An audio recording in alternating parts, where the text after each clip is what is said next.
Қайырлы күн достар, бүгін 20 сәуір біз Сарытаудамыз. Келуіміздің себебі ата-ананың арызы, яғни мына жердегі зырғанақта ойнаймын деп 7 жасар бала шынашағының жартысынан айырылған. Өйткені мына зырғанақтағы темірдің арасы сынып түскендіктен саусақ мына жерде зырғанаған кезде арасына қыстырылып қалған екен. Дәл сондай жағдай мына ұқсас мына екінші зырғанақта да болып тұр, яғни астындағы темірдің түсуінен мына жерде міне арасы ашылып жатыр. Яғни кішкентай баланың саусағы мына жерге оп-оңай сыйып кетеді. Бұл не?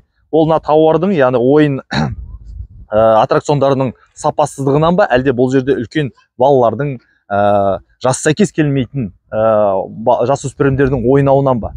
Дегенмен де бұл жерде ата-ананың да қателігі бар. Яғни біз ата-ана балаларымызды ойын алаңдарына жіберген кезде олар дұрыс па? Қандай қауіпсіздік шаралар сақталған? Балаға жалпы қауіпсіз бе? Біз оны тексермейміз. Осы жерде тұратын тұрғындар да сол жаңа ата-ана да осыны бірінші көрсін, көрмесін сол кезде байбалам салып, тиісті органдарға хабарлау керек. Немесе қолы шебер әкелері болса жөндеуі тиіс еді. Екіншіден, акиматтың бұны бақылаусыз қалдыруы, яғни зашаған әкімдігі осы барлық ойын спорт алаңын 53 миллионға сатып алды. Гигатрейд Қазақстан серіктестігінен, дегенмен де оны бақылаусыз қалдырды. Яғни бұл жерде 2 жылдық гарантиясы өткенмен де осы сақтық шараларын олар дұрыс қолдану қажет еді. Біз қазір тиісті арызда полицияға жібердік, және қылмыстық кодекстің 306 бабы бойынша іс қозғауды сұрадық.